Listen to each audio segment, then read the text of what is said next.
Gary DePaul with Unlabeled Leadership. Welcome to episode 21. Marc Donelson doesn't settle for the ordinary. Do you want to learn about Marc's unique perspective? Well, let's get started.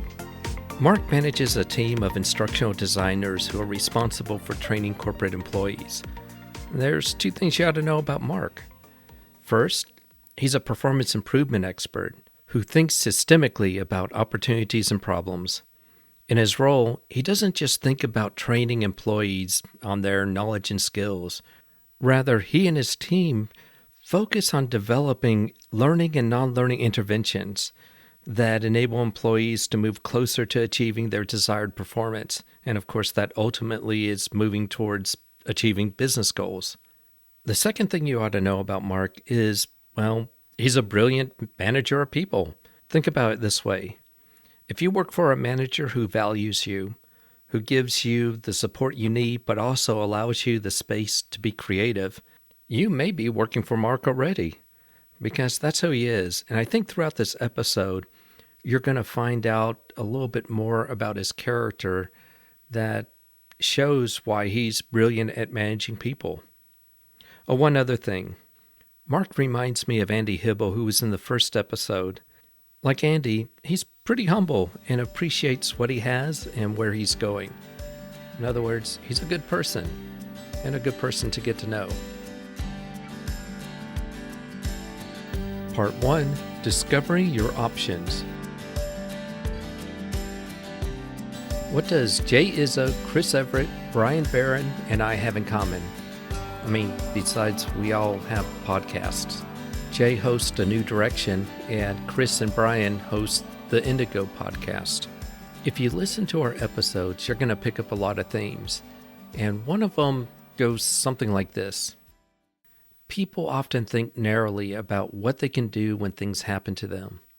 Putting it another way, people allow circumstances to shape their decisions and their lives. Marc talks about this theme from a slightly different perspective. Well, I'll let Marc explain it. Here's Marc. I don't know that there's been one specific conversation or one specific quote or something that someone has told me that's really drastically changed the way I thought. I think it's been more a lot of little things throughout my career and throughout my life that have kind of molded the way I've thought and the way I've looked at leadership. One of them was just through circumstance growing up and getting into jobs and family life and just life in general is this mentality of you've always got choices. I've seen folks that really kind of take on this victim attitude of, hey, all this stuff is happening to me and there's nothing that I can do. And that's always bothered me because in my viewpoint, we've always got choices. There's always options. We may not like the options, but they're always there. And I think just for me, reminding myself that hey, you've got choices, whatever the situation may be. I'll transition that general mindset to, when I came out of college and started working, I love doing hands-on. So I'm in the learning space. And so I loved building training courses. I loved it. It was great. After a few years, I thought, yes, I love this, but at some point I want to lead my own team. I felt that my skill set, my personality was really better suited for a leadership type role than kind of an individual contributor, hands-on doing the work itself type of role. A few years ago, was promoted from an individual contributor to leading this team. And my boss at the time, I mean, he knew for years that this was the direction I wanted to go and put me in all the positions to show that I had the skill set and the competencies to succeed in this role. But after I was moved into this job, he and I, we'd have our weekly one-on-ones, and some weeks I would just go into his office and had no idea what was going on. Just felt like I was getting hit from every different directions and couldn't get any momentum going on anything. And there were several times that he looked at me, and we still joke about it today. He looked at me and said, "Remember, you asked for this." Oh, boy. But he said it kind of joking, but also saying, hey, don't forget, this is exactly what you asked for. That this management leadership thing isn't always as glitzy and easy as people make it look sometimes. I'm getting that your boss was also saying, not only you asked for this, but you can do this. Oh, absolutely. Oh, yeah. There was, he never said that in a way of, look, you're on your own. You asked to do this. You go figure it out. He was always very supportive and, would talk me through any situation and really just kind of guide me to figure out, how do I want to handle this? To me, it kind of circled back to, you know what? You're right. I did ask for this. I chose to go this route. I am here because I wanted to be here. And kind of circling back to that non-victim attitude of, what choices do I have from where I am right now? And even when, I think we all know, no job is perfect. Every job's got headaches. It was kind of a reminder to me that, you know what, I may be dealing with headaches in this job right now. I chose these headaches. I'd rather have these headaches than the headaches that I had in previous jobs. So that just kind of helped, I don't know if it settled me, but gave me some perspective of, look, you're here, you can do this, you're learning. No one expects you to go from individual contributor to leading the people that you used to sit next to. All my former peers are now reporting to me. It had some, interpersonal dynamics in there, and really trying to make that transition it wasn't always easy, but he also told me, look, no one comes into a manager role and are perfect. You're learning how to do things. Like, yeah, every leader learns how to do what you're learning right now. It just so happens that we still joke, like, I just had a lot of learning in my first 6 months, just some crazy things, like these things that I've never experienced before, like all happened in the first 6 months. And it's like, And all at once, I'm sure. oh, and exactly all at once. Yeah. The joke was, yeah, I got about 3 years of experience in about 6 months, just because all these different things kept coming up that, no one else was, again, I've never had to deal with any of those issues before. It was just one of those, when it rains, it pours.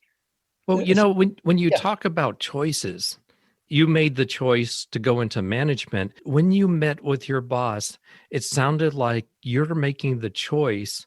You're consciously, let me put it another way, you're deliberately choosing how you're going to respond to Yes. all these situations and all this pressure. That is a clear choice that you made. And it sounds like it adjusted, like you said, it gave you perspective and it adjusted your attitude and your approach to what you were dealing with. It did. And when I was an individual contributor, and my boss was then promoted from a manager to director, and I was promoted from individual contributor to manager. So I was kind of taking over his role. So we both got promoted up. And one of the things that he kept telling me in similar conversations of, hey, don't forget you asked for this, was also, this is your team. Like, don't try to be like me. You be you. Again, through some of that learning and some of that transition, I've been able to have similar conversations as we've had turnover on our team. One of our top developers moved over to one of our sister teams who still supports us. The younger developers were kind of freaking out a little bit. Is, what are we going to do? How are we going to handle this? We just lost this huge resource. Brought them all into my office and said, listen, this is a huge opportunity for both of you to really show you can step up and you can do this level of work, because in a lot of ways you've been defaulting to this other person. That's a choice you guys have been making. You've been defaulting to this other person. Now that they're not here, you don't have anyone to default to. You're now the resident expert. So embrace that and hold on to that and grow into that role. In fact, one of them even said, yeah, like, and we were talking about career growth, and they said, yeah, in 1 to 2 years, I want to be the next Joe, who's the guy that left. I said, please don't ever do that. Don't ever try to be the next somebody else. Please be the best you that you can be, and choose to be, because you will bring things that they will never be able to bring because you're a different person. I think embracing your uniqueness and embracing the value that you personally bring to a role, not what your resume says, because resumes can look the same, but completely different experiences, completely different people behind those resumes. Be you, bring your own personality to the role, bring your own strengths, bring your own weaknesses. When you're there, choose the opportunities that are going to highlight your strengths and give you an opportunity to grow your weaknesses, but don't be defined by anything, strengths or weaknesses. Continue to grow and continue to learn and make good choices, and realize that, hey, whether it's a 5-year career plan or whether it's, hey, what am I going to get done today? You've got choices on how to do that. And I think that is very I don't really like the word empowering. It puts the action back on you. And I think, honestly, I really think people like that. I think people want to, they want to have control over what they're doing and knowing that, hey, I've got choices. Again, I may not like them, but I've got them. They're there. They may be hard choices, but they're there. And if I consciously choose to go this path, okay, then at least it's my decision. I think people can usually live with their own decisions. Part 2, Rethinking Compliance Training. In my book, 9 Practices of 21st Century Leadership, I identified 26 leadership beliefs. One of them is this, and if you're keeping up with the numbers, this is number 12. Leading well is about empowering others. Empowering others is more than just saying, okay, go do it. It has to do with setting up the environment and giving the people that you're trying to empower the right direction, coaching, and consultation. It also means challenging people to work outside of their comfort zone, to push them just a little bit, but not too far. And of course, it means you don't micromanage them. Marc shares a story that exemplifies this. And of course, it's a story about leadership. Again, here's Marc. A year and a half ago, I lead a learning design team, and I was moved into our team was broken into two, so we could focus on two different types of training. So my team is focusing on redesigning, really rethinking our company's compliance training. And so I've got a couple designers that work with me, and I can remember some of our first meetings. This is what we're going to be doing. We're going to be rethinking and relooking at compliance training. You just say compliance training and people are like, ew, like no one likes to take it. And, oh, you're the person that makes these things. Like these things are these are terrible. They're drudgery. They're not the first thing that when someone starts a company, they say, oh, good, I can't wait till I do the compliance training. Exactly. Definitely a necessary evil. I stated very early on, look, our goal is that when we say compliance training, nobody rolls their eyes. Oh, I like that. Nobody goes, ugh. That is the first step we want to take. So how do we think this to change that mindset? And so a lot of that had to do with changing the mindset of my team and what was possible, and changing the mindset of our stakeholders team. And luckily we had some stakeholders that were completely aligned with my train of thought. We were all on the same page and thought, all right, this is what this could look like. Highlighting these little wins throughout the year. We are moving the needle. We have not moved it all the way, but we are moving the needle. Read the feedback that we get from some of the first courses that we've built following our mindset and our methodology and our strategy. One of my favorite comments that we got there was, wow, this course didn't suck as much as I thought it was going to. It's a step forward. It is. I'm like, on one hand, it's a completely backhanded compliment, but it's like, okay, they thought it was going to be worse. We exceeded their expectations. Yes. That is a step in the right direction. And so after kind of building this program and building these courses with our strategy, implementing our strategy of how we're going to do this, we got to the end of the first year, and some of my designers came to me and said, look, I got to level with you. At the beginning of the year, when you told us this was what we were going to do, and we can make compliance training engaging and exciting and meaningful and an actual value add, and people are kind of looking forward to taking it. Like, we thought you were crazy. Like, we didn't understand what you were talking about. We're like, now that we're here, we get it. We see how that is, how we have been able to move that needle. And now when you talk about where we're going this next year, it's easier to visualize that. And we can see, oh, like, this is going to be cool. This is going to be different. I think a lot of that, it was having a vision of what is possible and how can we turn this into a value add for the company and a value add for the employees of the company.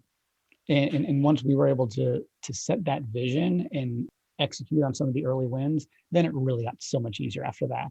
Now my designers are even more excited and like, okay, we can do cool things with this instead of, all right, it's compliance training. So it's been a fun transition to watch. Well, this goes back to your first point where you always have options. You don't have to be the victim of your circumstances. And what you did was you changed the environment for your team so that they could create something or start creating something that is more engaging, more meaningful for learners. It started out with some simple ideas. We're not going to make the same boring stuff. Right. And, we're going to rethink how we do this compliance training so it's more worthy of helping people believe in the company and what Exactly. you guys are about. It's been fun to watch. I will say this. I'm blessed with an unbelievable group of designers that have been able to execute on this plan. A leader can have great vision. If he or she doesn't have people to put that plan into action, like it makes for a great PowerPoint deck, but that's about it. It never goes anywhere. So it has been great to watch my design team really work together and collaborate and come up with some really cool ideas of how they can go about this, how they can move this needle and really make a difference for the company. So Now, it's about choices, but it does take some really good people. With that said, I think everybody's really good people when they're given something that they can really grab onto and be excited about. yeah, definitely. It's a good thing you didn't take the traditional manager approach, which is this. And I know you know this too well, that you say, okay, we're not building the best compliance courses ever. So we're going to take some courses on how to build great compliance courses versus talking about what you envision, changing the environment for your team Yes. to enable them and encourage them to become creative and giving them room for creativity. I mean, it's a completely different experience. Yeah, it's been fun. I've thrown a couple of challenges at them, and one of them is, look, we want to put something in each one of our as we're designing some of these learning experiences and some of these courses. We want to put something in there that we know is probably a step too far for our company culture. That's probably going to get cut because our company's not quite ready to embrace that yet. But it's the Um, direction you but believe it's the company needs to go. exactly. Yeah, Gary, you're exactly right. Where we want to go, but we need to keep throwing it out a little bit further than company's ready to go. Eventually, we're going to get there.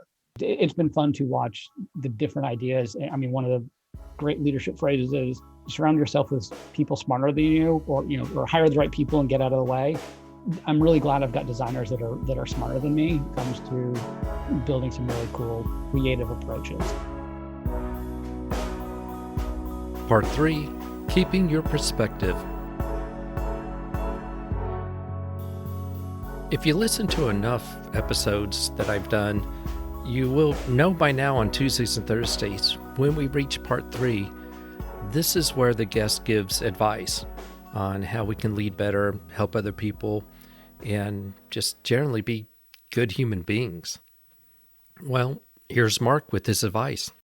Wherever you are, you've always got choices. If you feel like I'm in a dead end job, you've got choices. If you feel like that, this project is never going to die and it's killing me, you've got choices on how to work within that project or work in that job that you don't like. So I think that's part of it. Another part, I'm a huge, well, I'd like to say I'm a huge reader. I used to be a huge reader. Now I'm a huge YouTube watcher because most of the authors that I used to read, they put 4-minute clips out on YouTube and I can get the gist of their book in 4 minutes. For me, that's a better use of my time. I'm a huge fan of Simon Sinek, Daniel Pink, Gary Vaynerchuk. I just love the way that they think and the approach they take. I heard this was probably 15 years ago. I was watching a clip from someone, and I forget his name, but basically he said, look, if you want to be weird, hang out with weird. If you want to be smart, hang out with smart. And I think some of it is just surrounding yourself with people or books or a mindset that is where you want to go. So for me, as I look at where I want to go from a leader perspective, I'm always seeing what Gary Vaynerchuk is saying, what Simon Sinek is saying, what Mark Cuban is saying. Those are leaders that I respect and that I think really do a good job of again, keeping things in perspective, of not trying to sell a leadership model or leadership approach. It just treat people right.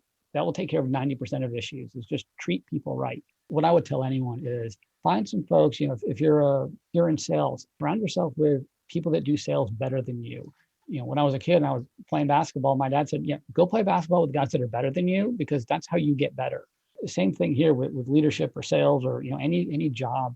Surround yourself with people that do things better and just watch and observe and learn from others. I mean, that's something that I've done my entire career. I've always been watching my manager, people leaders, to see, ooh, I like the way they did that, or ooh, I do not like the way they did that. When I become a leader, I will do it that way. I will not do it that way. I think there's a couple pieces in there. So observe others, just surround yourself with people that face-to-face people or virtual people through books or through YouTube clips or through blogs or any sort of communication medium that will challenge your thinking. For me, that's been the biggest thing. And I think it's something I'll guarantee I'll be watching something on YouTube tonight to pick something out of and trying to find a nugget in there to apply when I need it. That'd be the one thing that I'd recommend for anyone to do. Okay. That explains why I think it's on Fridays. I'll tune into LinkedIn and I'll see Marc Donelson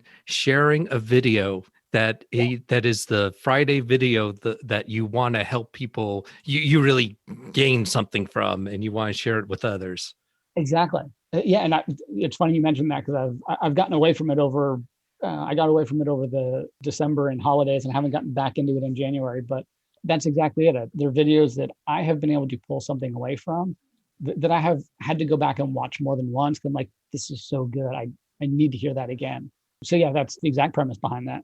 We never know who we influence with the things that we do. So appreciative of seeing that part of you on LinkedIn, where you are sharing videos and your experiences and helping people with building their environment and better themselves.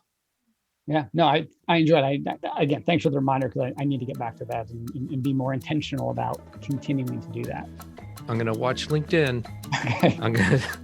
I'll catch the next one. I've now said podcast that I'm going to be doing this, so I guess I'm on the hook for doing it again.